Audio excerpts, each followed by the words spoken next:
Menarik sekali Pak, dan ini apa namanya bikin intro nih buat sesi Pak Arya nih tadi udah menyebutkan tentang adopsi teknologi, kemudian investasi, dan ini teman-teman juga kayaknya banyak sekali pertanyaan tentang terkait industri. Jadi mungkin kita langsung ke Pak Arya nih Pak. Tadi mungkin Pak Arya mau address dulu Pak tadi eh, pertanyaan saya dulu mungkin ya, karena saya juga penasaran. Kalau dari kacamata Pak Arya nih sebagai investor dan juga salah satu apa namanya seseorang yang aktif di Kadin, iklim industri yang Pak Arya lihat di Indonesia itu mana yang beresiko, mana yang berpotensi? Silakan Pak. Ya, terima kasih Bu Alfia. Pertama-tama saya mau bilang terima kasih juga ke Pak At. Wah, ini presentasinya Pak At sangat sangat banyak informasi buat saya pribadi. Saya jadi juga belajar banyak. Kira-kira harus hati-hati di mana juga.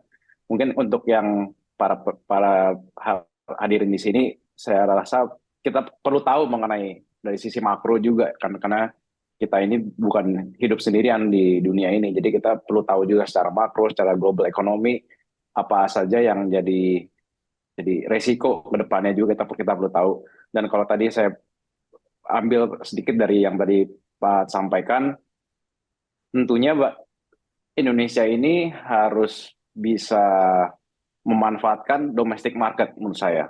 Karena domestic market ini juga penting untuk bisa mendukung para para pemain di industri sendiri ya. Karena kita orang investor luar sangat melihat bahwa Indonesia ini market yang sangat menarik. Jadi menurut saya kita sendiri yang tinggal di sini harus bisa percaya bahwa market kita ini cukup besar. Ya, kita tahu sendiri kita punya 280 juta manusia di Indonesia dan growing ya. Ada yang dibilang um, bonus demografi Bonus yang bakal akan demografi. ya yang akan menjadi tompang ekonomi kita. Tapi yang saya selalu sampaikan juga kepada orang-orang adalah bonus demografi ini akan menjadi bonus apabila mereka menjadi manusia yang menjadi aset untuk negara kita. Betul. Dan yang tadi disampaikan oleh Pak Ad bahwa upskilling dan lain-lain yang informal education menurut saya itu yang sangat, sangat penting. Jadi kalau saya pribadi saya melihat bahwa ada beberapa hal yang Indonesia ini karena kurangannya menjadi opportunity untuk para pelaku bisnis, yaitu di education, pendidikan, healthcare, kesehatan, dan juga logistik. Yang menurut saya ini tiga industri yang sangat luas ya, karena kalau kita ngomongin supply chain sendiri kita ada dari upstream sampai ke downstream, jadi ada first mile, mid mile, sampai last mile. Jadi Indonesia saya lihat Presiden kita Pak Jokowi sangat-sangat mendukung logistik ini karena logistik adalah cost yang selalu menjadi beban ya. Kita bilang kita hidup di banyak mungkin yang hadir di sini hidupnya di Jawa di mana secara logistik sudah cukup baik dibandingkan di pulau-pulau yang lain, Kalimantan, Papua dan lain-lain. Jadi saya sangat-sangat melihat bahwa semua selama ini Pak Jokowi sangat mendukung pembangunan logistik, pembangunan infrastruktur di daerah-daerah yang pasti tujuan akhirnya adalah memberikan harga, memberikan bukan membuat di mana kondisi harga apapun itu di daerah-daerah bisa lebih murah. Jadi kenapa saya sangat percaya bahwa logistik itu adalah salah satu industri yang ripe untuk disrupsi karena kita butuh banyak pemain di logistik untuk menurunkan harga di masing-masing daerah. Jadi kalau kita lihat mungkin trade ya tadi ada ekspor import itu kan yang secara ini adalah hubungan luar sama sama Indonesia.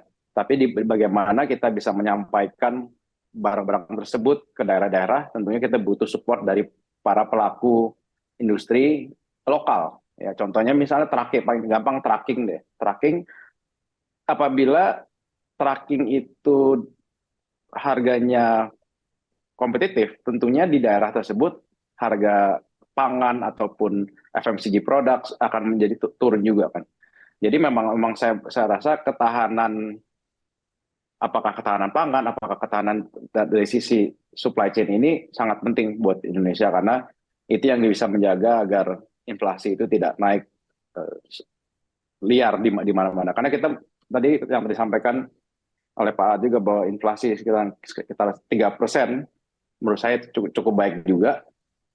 Tapi jangan sampai ada daerah-daerah di Indonesia yang inflasinya lebih tinggi dibandingin national average ya. Jadi karena kita kan sangat sangat fragmented ya untuk sebagai market, behavior kita juga di daerah di Jakarta sangat beda. PDB per kapita kita juga sangat berbeda ya. Jakarta yang menjomplang sendiri dibandingin daerah-daerah lain itu juga bisa jadi apa, ketahanan ekonomi di tiap daerah bisa jadi berbeda-beda. Jadi saya rasa para pelaku industri yang hadir dari sini yang mungkin tidak melakukan bisnisnya di Jakarta lebih mengenal ekonomi di daerah tersebut, berusaha, saya rasa perlu untuk mencari peluang di daerah tersebut dulu. Jadi saya percaya bahwa apabila daerah itu ingin berkembang, perlu adanya ekonomi di daerah tersebut yang trading di area tersebut yang tidak memerlukan cross border. Jadi misalnya ada sebuah industri di Jawa Timur, apabila mereka bisa bisa melakukan bisnisnya grow, di bisnis bisa tumbuhkan bisnisnya di Jawa Timur, tumbuh dulu di Jawa Timur sebelum mereka melakukan cross border misalnya dengan Jawa Tengah. Karena ada additional logistic cost tersebut pasti akan membuat produknya tersebut lebih tidak bisa kompetitif dibandingin pemain lokal di Jawa Tengah. Contohnya mungkin seperti itu. Jadi saya rasa tiap pelaku industri perlu tahu dulu seberapa besar market size-nya di tiap atau di daerah mereka beroperasi. Itu yang menurut saya paling penting, bahwa marketnya itu cukup besar atau tidak. Kalau tidak, baru mencari peluang untuk ekspor, yaitu ekspor ke daerah lain, kirim ke daerah lain. Dan itulah makanya kita perlu partner logistik yang baik dan efisien. Oke, jadi kalau saya bisa simpulkan dari paparan Pak Arya barusan, kita bisa ibaratkan negara kita itu seperti agregat atau apa namanya, perkumpulan dari negara-negara kecil, di mana tiap Ya, negara-negara kecil, provinsi kah atau kota itu masing-masing tuh harus bisa mandiri mengembangkan bisnisnya, dan kemudian juga berinteraksi bisnis antara satu negara kecil dengan negara lain dengan efisien gitu ya Pak Arya ya. iya, iya. Karena kalau kita lihat sendiri pun juga kan Tiongkok bisa berkembang secara cepat itu karena juga dukungan dari government di tiap provinsi mereka ya, di tiap Oke. daerah mereka, mereka membantu menghubungkan supply dan demand untuk lokal tersebut. Hmm. Baru mereka mencapai economy of scale di mana productionnya itu bisa sangat murah per unitnya. Baru mereka mencari di luar daerah tersebut dan akhirnya baru luar dari Tiongkok. Jadi saya rasa itu yang perlu kita replikasi di Indonesia dulu, karena kalau sebagai produsen, misalnya produsen beras gitu ya, misalnya produsen beras di daerah di Jawa Timur, saya rasa mereka bisa berkompetitif di daerah tersebut dibandingin misalnya yang dari Sumatera gitu ya. Jadi Hmm. saya rasa mereka perlu perlu percaya diri dulu bahwa di daerah mereka mereka bisa jadi pemenang sebelum mereka mencari pasar di luar. Kalau saya di Kadin ini, Kadin Kewirausahaan, kita juga berusaha membantu para pelaku UKM ini untuk bisa ekspor. Tapi tentunya harus barang-barang yang bisa diapresiasi juga oleh luar negeri. Jadi contohnya kemarin kita melakukan kolaborasi dengan Jetro, dengan Jepang, di mana kita mengirimkan beberapa pemain UMKM di Indonesia ini untuk melakukan exposure di Jepang untuk barang-barang yang yang bisa dinilai ada value added-nya tadi yang kalau tadi Pak Aad sampaikan. Jadi memang kita perlu mencari produk-produk yang lebih diapresiasi di luar dibandingkan di lokal. Jadi anggapannya bahwa market lokalnya kecil tapi di luar besar. Jadi kita berusaha harus harus produk by produk, sektor by sektor. Hmm. Kita nggak bisa selalu mengeneralisasi bahwa kita selalu harus ekspor. Ya. Jadi intinya melihatnya itu kayak pakai teropong sniper ya Pak ya, bahwa apa sih value yang bisa kita berikan, baik itu ke mungkin bisa bisa yang apa namanya lingkaran ekonomi terdekat kita atau bahkan yang di luar sana gitu ya Pak ya, kurang lebih seperti itu. Ya, mungkin misalnya nih ada yang pemain industri bikin apa Batik gitu. dompet. Ya batik. Kalau batik kan kadang-kadang harus lihat dari sisi oh ini mereka suka atau tidak. Tapi misal dompet, ya dompet Oke. leather atau yang dari synthetic leather atau apapun itu. Mungkin kalau kita bawa ke luar negeri, mereka bisa lebih apresiasi terhadap barang tersebut. Hmm. Atau yang barang-barang yang dari furniture gitu, yang mungkin dari Jepara yang indah-indah, ada seni artnya sedikit, mungkin di luar negeri bisa lebih diapresiasi nilainya Ya, dibandingin ya. lokal. Jadi untuk hal yang seperti itu kita menurut saya gini, informasi itu penting. Ya Hmm. kita hidup di digital world di mana kita bisa mendapatkan informasi sangat mudah. Kita bisa tahu harga barang tertentu di Amerika, di Jepang. Kita kalau buka Amazon.com aja kita bisa langsung cari kan barangnya apa. Kita bisa tahu harga di sana berapa. Jadi informasi itu penting dan menurut saya kita sekarang udah hidup di mana informasi itu kita bisa dapatkan dengan sangat mudah. Mungkin kalau 20 tahun lalu kita mau cari harga suatu barang di Amerika sangat susah, tapi kita sekarang udah bisa tahu. Jadi sebagai pelaku industri lokal, kita juga harus aware, kita harus apa sadar dan terbuka bahwa dunia di luar ini besar dan kita harus cari tahu. Hmm. Yang menurut saya yang penting adalah kita harus berani cari tahu, harus Informasi harus tadi ya Pak ya. informasi tersebut, harga apapun itu, karena itu yang bisa menjadi jadi apa part of our decision making. Jadi bagaimana kita decide, bagaimana kita memutuskan apakah kita perlu ekspor atau enggak. Karena kalau kita udah mau melakukan ekspor dan lain-lain, tentunya ada cost tertentu ya. Kita harus izin dan lain-lain, mencari mencari pembeli di sana, apa importer di sana, ada cost tambahan, ada pengeluaran tambahan untuk hal-hal tersebut.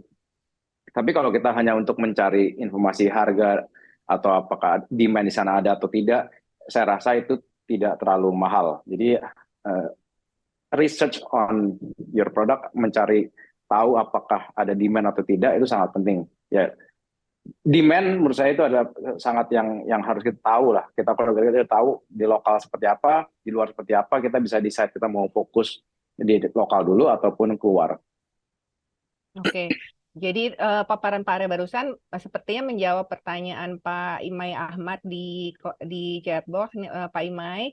Jadi kalau Bapak pengen tahu apakah bidang pelatihan dan pengembangan SDM itu peluangnya besar atau tidak, tadi Pak Arya udah kasih kisi-kisi. Intinya apapun yang terkait sama pengembangan sumber daya manusia harusnya potensinya besar, gitu ya Pak ya. Tapi Iya, lagi-lagi harus dilihat dari pasar apa namanya pasar Pak Imai berkiprahnya di mana nih? Kalau misalnya di Sidoarjo, apakah demand-nya atau permintaannya itu cukup banyak atau tidak untuk bisnis Pak Imai? Kurang lebih seperti itu ya Pak Imai ya. Silakan kalau misalnya masih ada yang ingin ditanyakan. Jadi satu pertanyaan sudah terjawab tadi. Nah, em, tadi dan Pak Ayer tadi juga udah sempat menyentuh juga tentang apa namanya bahwa sebenarnya secara umum Indonesia nih sangat menarik gitu kan ya Pak sebagai apa namanya arena investasi dari luar masih menarik gitu ya Pak ya. Nah, tapi menyambut tahun pemilu dan tadi juga Pak Ad udah sempat sebutkan gitu kan ya Pak ya bahwa tadi kalau nggak salah Temin 2 udah mulai apa namanya melambat. Kalau menurut Pak Arya gimana nih pandangan Pak Arya?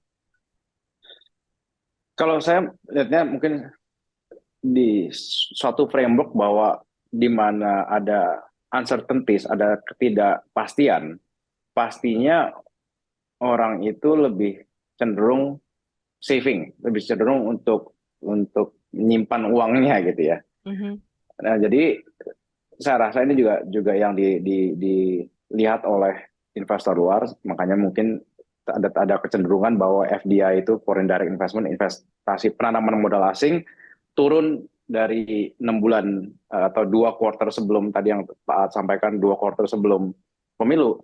Karena Mhm. mungkin 6 bulan sebelumnya ini kita masih belum jelas juga siapa calonnya, siapa aja. Nah ini kita udah di 1 kuartal sebelum pemilu di mana kita sekarang udah tahu 3 calon Mhm. siapa aja, wapresnya siapa aja. Mhm. Jadi kita udah bisa ngira-ngira lah kira-kira ini nanti Realnya nanti kalau yang kemana? iya nomor 1 gimana, 2 gimana, 3 gimana, udah ada paling nggak datanya udah lebih lebih jelas sehingga lebih certain dibandingin 3 bulan lalu. Oke. Jadi mungkin karena hal seperti itu jadi pasti ada penurunan dari foreign direct FDI tersebut. Jadi kalau mungkin sama lah kita juga sebagai yang lokal di sini, kita pribadi sendiri, kita keluarga sendiri, kalau misalnya kita melihat lagi ada banyak uncertainty, apa sih yang kita beli gitu? Mungkin kita belinya di uh, bonds ataupun kita taruh di bank aja, bungain aja dulu di bank sebelum kita masukin ke pasar modal atau beli saham yang lain, di mana risikonya untuk di saham kan lebih lebih lebih tinggi Tinggi. dibandingin kita taruh di tabungan di bank. Mhm. Mhm. Jadi tendensi di mana uncertainty itu lagi tinggi, ada namanya tendensi flight to quality. Ya, jadi di mana karena uncertainty tersebut kita flight to quality, kita lebih milih aset kelas ataupun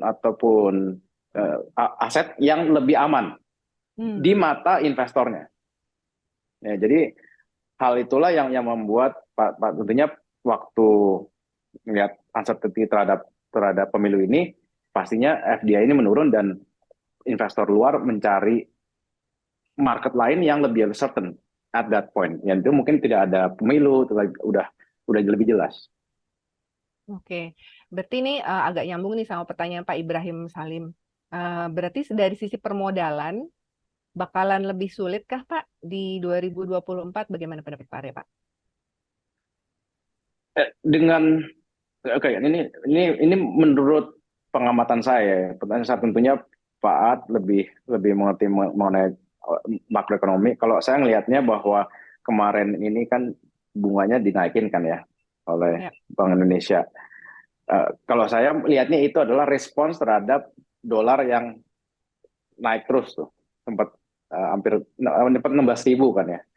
Jadi mungkin responsnya dari kita adalah kita naikin bunga. Yang harapannya adalah mungkin membawa tadi FDI itu masuk ke Indonesia sehingga ada lebih stabilnya dolar terhadap rupiah. Tapi dampaknya mungkin kepada pelaku industri adalah ya tadi bunga naik, jadi expected return-nya kita dari sebuah bisnis pun juga harus lebih tinggi kan. Mhm. Karena kan anggapan tadi kita misalnya membuat bisnis plan, kita membuat bisnis yang secara keuntungannya mungkin di 7-8%. Tapi Mhm. terus karena bunganya naikin, yang kita terima kan jadi lebih dikit. Mhm. Ya, ini kita ngomong gampang, nggak apa simplified versionnya aja. Ya. Tapi jadinya kemungkinan kita ada dua hal ya, untungan kita lebih dikit atau kita naikin harganya kita. Nah, kalau Mhm. kita naikin harganya kita, belum tentu jadi sekompetitif sebelumnya. Mhm. Ya, pastinya dengan harga lebih tinggi, kemungkinan demand yang dibeli akan lebih turun. Itu udah nature lah, apa supply dan demand. Jadi pasti akan ada adjustment dari pelaku industri, di mana bisnis yang tadinya mungkin mereka lebih optimis, di lebih lebih apa pesimis Mhm. dengan adanya bunga yang naik itu. Jadi pasti ada tendensi ke arah sana yang secara makro tapi juga secara mikro orang lihatnya bahwa ya cost of fund-nya lebih lebih mahal jadinya. Oke. Nah, eh, ini lagi-lagi terkait, ini banyak sekali pertanyaan, apa yang bertanya Pak. Dengan poin Bapak tadi terkait permodalan seperti itu, kemudian poin-poin dari Pak Art dan para juga logistik dan lain-lain. Untuk pelaku bisnis yang skalanya masih kecil menengah atau UKM, Ya, 2024 nih gimana Pak prediksinya? gini, kalau secara demand saya mungkin kurang bisa ngomongin karena ini masih banyak uncertainty yang saya rasa ya. Tapi bahwa kalau di Kadin, yang penting buat kami adalah bagaimana kita bisa membantu para pelaku UMKM tersebut mencari demand, ya, yaitu dengan ekspor atau dan lain. Tapi di satu sisi juga adalah mencari pendanaan. Ya. Ya, kita kan eh, Kadin Kewirausahaan ini kita di bawahnya, kalau hubungannya dengan Kementerian Koperasi dan UMKM kan. Hmm. Jadi kita selalu lihat bahwa akses ke KUR ini masih ada di bank. Hmm. Jadi untuk para pelaku UMKM saya rasa sebisa mungkin coba dulu untuk ke KUR tersebut. Hmm.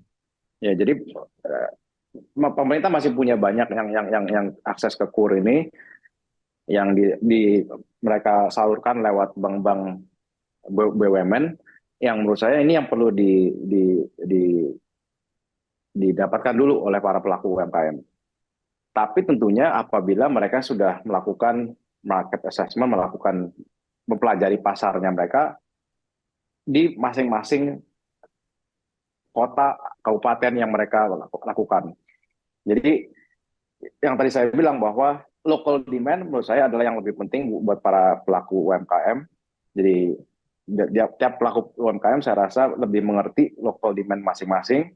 Kalaupun belum, saya rasa tidak ada salahnya untuk mencari tahu lagi, melakukan bertanya lah atau datang ke acara-acaranya Kadin daerah, di mana mungkin ada pembahasan yang lebih detail mengenai local demand di daerah tersebut. Jadi kalau sudah tahu ada local demand ataupun demandnya untuk industri tersebut sedang ada kenaikan, tentunya mengakses KUR yang dari bank-bank BUMN tersebut akan menjadi advantage buat para pelaku usaha. Oke. Nah, ini juga ada beberapa pertanyaan terkait nih Pak. Terkait apalagi Pak Arya tadi eh, pertama terkait lokal demand dan juga terkait tadi melihat pasar di luar. Dari kacamata Pak Arya, sebenarnya produk-produk UKM Indonesia itu dibandingkan eh, kualitas maupun dari sisi kualitas ataupun harga itu dibandingkan dengan pasar lain dan ini banyak yang nyebut khususnya China karena kan balik lagi kompetisinya kan kayak sangat ketat gitu ya Pak ya dengan produk-produk dari China. Ya. Ini eh, mungkin pertanyaannya ada beberapa. Yang pertama adalah apakah sebenarnya barang-barang kita itu cukup kompetitif? Kompetitifnya mungkin bisa dilihat dari berbagai sisi. Yang kedua, bagaimana strategi bersaingnya? Uh, ini kalau ngomongin hard truth-nya aja ya, ini saya ngomong apa adanya. Ya. Susah ya kalau misalnya kita ngomongin udah hal-hal yang sama persis Hmm. dan di mana value-nya itu dilihat dari price, ya. Di mana misalnya harga ini dilihat dari price saja, tentunya menurut saya agak sulit karena ada itu ekonomi soft skill yang kita kalah. Mereka udah duluan, mereka udah membangun production capacity atau fasilitas produksi yang sangat besar. Ya, misalnya mereka bisa membuat 1 juta unit per bulan, kita cuma bisa buat 10.000 unit per bulan. Ada overhead kan, ada factory overhead dan lain-lain, ada cost listrik dan lain-lain yang tadinya kalau kita cuma dibagi jadi cuma 10.000, dia dibagi untuk 1 juta. Ya. Jadi ada hal-hal yang secara unit produksi itu kita tidak bisa compete. Mhm. Yang menurut saya kalau tadi Pak Ahmad bilang bahwa industri policy dan lain-lain ya. Ya, kalau saya lihat bahwa ada industri-industri yang perlu ada protection. Ya, mungkin kalau dari kita sekarang lihat ada proteksi terhadap electric vehicle di mana dari hulu ke hilir kita mau menjaga ya, dari Hmm. kita ada nikelnya, kita mau proteksi itu sampai ke hilir, jadi hilirisasi kita bilangnya, ini hilirisasi untuk industri EV ini sedang dilakukan.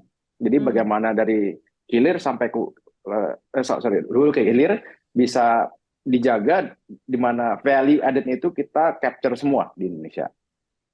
Kalaupun ada yang import, tetap ada local content yang harus dijaga kan. Jadi menurut saya industrial policy seperti ini penting. Dan terakhir ada subsidi juga untuk orang-orang yang ingin membeli EV motor atau apa, itu kan ada subsidi 7 juta ya kalau nggak salah dari pemerintah. Yang tentunya itu untuk boost apa, untuk membantu initial demand, membantu demand awal. Dan saya rasa ini nggak ada salahnya karena juga di Amerika pun Tesla yang kita tahu kalau di sini agak mahal, tapi Tesla di Amerika itu juga ada banyak revenue mereka itu yang mereka dapatkan adalah dari insentif dari pemerintah juga. Jadi saya rasa nggak ada salahnya kalau kita melakukan ini juga untuk industri kita yang untuk industri-industri yang kita lihat bisa dari hulu ke hilir ini kita bisa jaga, di Oke. mana value chain-nya dari hulu itu kita bisa jaga sampai ke consumer. Oke, jadi ada contekan nih teman-teman dari Pak Arya bahwa salah satu industri yang apa namanya sedang disorot oleh Kadin maupun pemerintah, salah satunya tadi electric vehicle ini yang juga nanti akan ada proteksi tersendiri gitu ya Pak ya.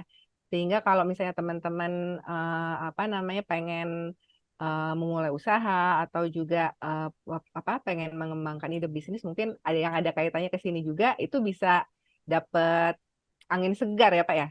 Eh, Bener nggak sih saya kalau kalau Iya, saya iya, tolong karena koreksi.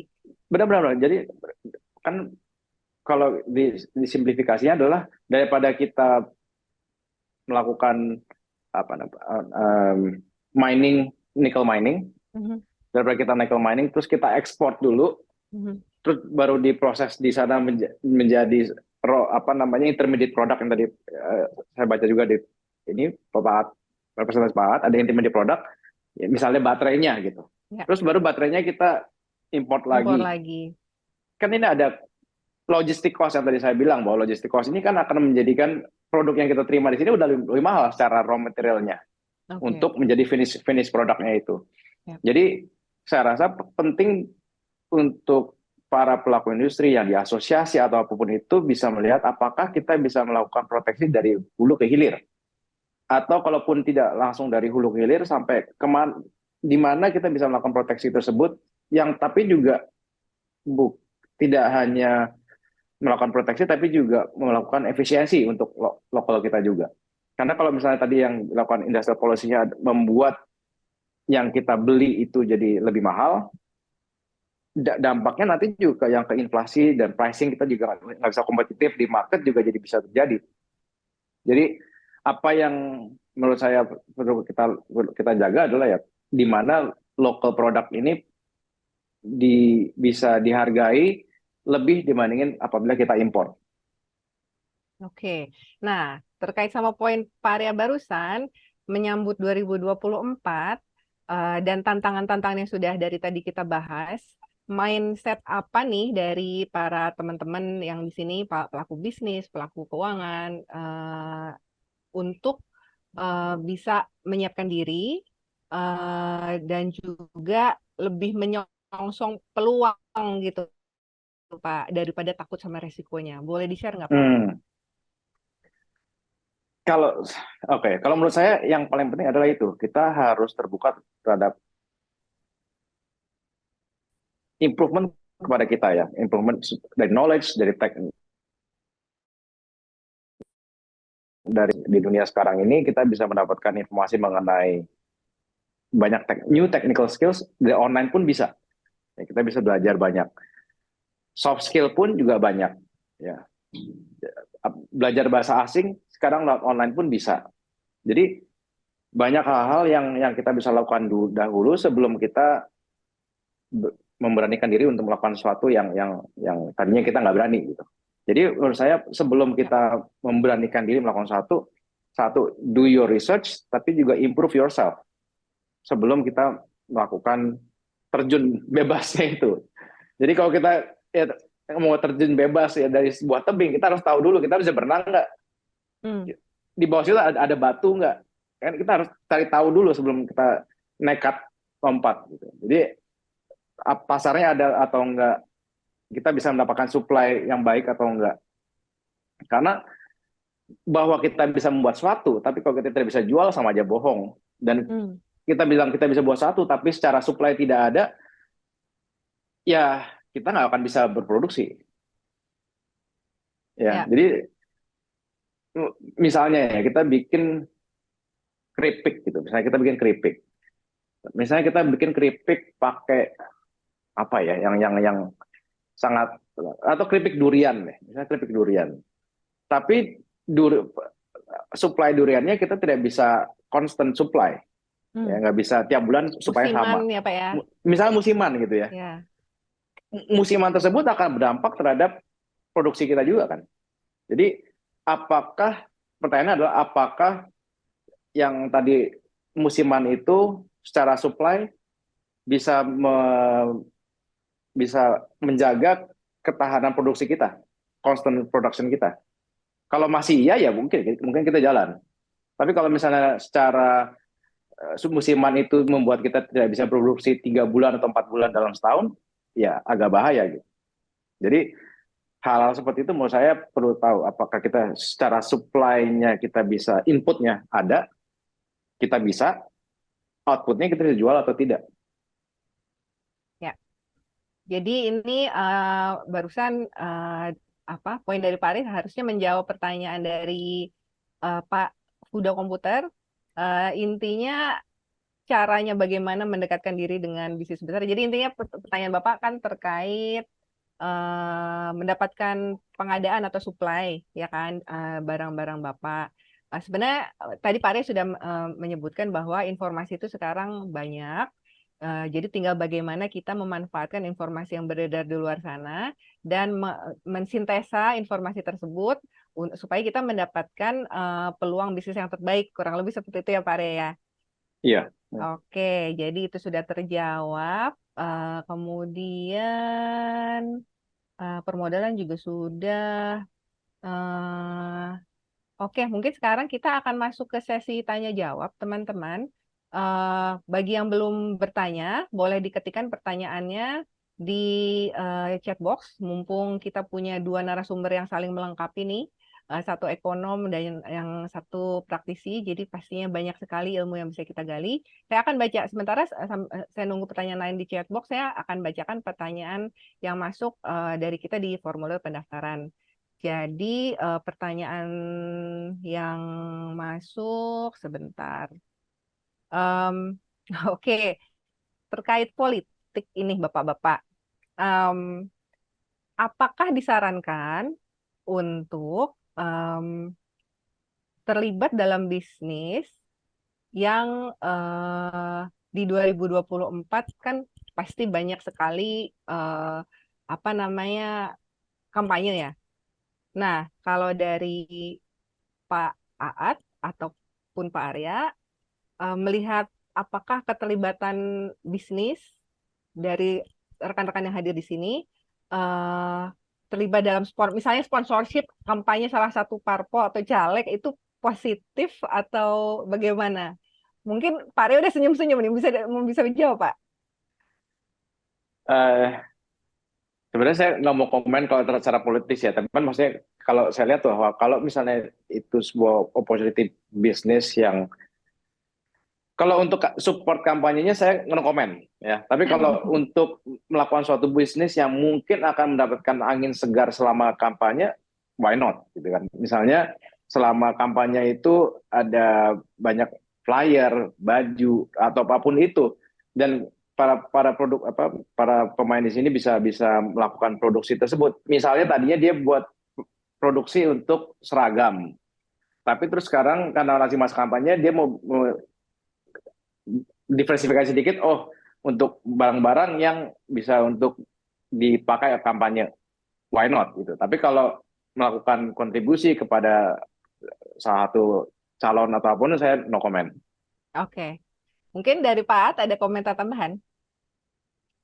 Ah, iya, iya saya juga kalau masalah politik agak ini ya dan ya tapi sesuai sama dengan Pak Arya ya, sebenarnya kalau ya sepanjang itu menguntungkan ya kenapa kenapa tidak ya. Eh, mungkin ya mungkin yang bisa dilihat dari politik sekali ya mungkin ya menarik buat rekan-rekan sekalian juga melihat kira-kira eh, strategi kan kemarin ada saya saya belum sempat nonton semua ada apa strategi 100 forum 100 ekonom atau apa nah itu sebenarnya menarik untuk dilihat kira-kira industri apa ini yang kira-kira akan didorong oleh Hmm. tiga kandidat kan bisa kelihatan ya walaupun walaupun belum tentu juga sih tapi kan kira-kira kita bisa melihat ya kalau misalnya siapa eh, kandidat A kira-kira apa secara kasarnya ya apakah IKN akan terus atau tidak. Nah, mungkin peluangnya ya di IKN misalnya ya seperti itu atau yang satu lebih fokus kepada teknologi atau semacam itu. Nah, itu mungkin yang itu bisa di rekan-rekan bisa istilahnya memperhatikan nanti kira-kira outlook industri mana yang cerah ya. Dan sebenarnya kalau dari itu bisa sebenarnya bisa dipersiapkan lah. Oh, kalau yang ini berarti ini yang akan maju daerah ini atau sektor ini. Nah, itu yang mungkin rekan-rekan bisa mengambil dari situ juga. Dan mungkin menyambung tadi, saya baru ingat, jadi eh, karena kita di APEC kan kemarin kita meeting di Seattle beberapa bulan yang lalu itu kita ada pertama kali workshop mengenai eh, sertifikasi halal. Nah, yang ya itu menarik sebenarnya. Jadi waktu itu Bapak Kepala Badan Sertifikasi Halal datang dan presentasi, dan itu ternyata eh, saya juga baru tahu. Saya rasa awalnya saya kira sertifikasi halal itu hanya berlaku untuk makanan dan minuman, tapi enggak. Rupanya seluruh produk akan harus mendapat sertifikasi halal. Jadi dalam event itu juga kita lihat banyak sekali ada pengusaha kosmetik yang sebenarnya ya mereka quote unquote agak concern ya karena kan eh, sulit mendapat sertifikasi halal apalagi dari luar negeri ya karena kan Hmm. bagaimana nah itu yang sebenarnya ya walaupun merugikan bagi pihak luar sebenarnya bisa menguntungkan bagi produk domestik kan karena kan Hmm. ada sebenarnya itu tidak bagus sih itu kan semacam hambatan perdagangan ya. Nah tapi dari sisi itu sebenarnya ada kesempatan juga bagi pengusaha domestik karena kan otomatis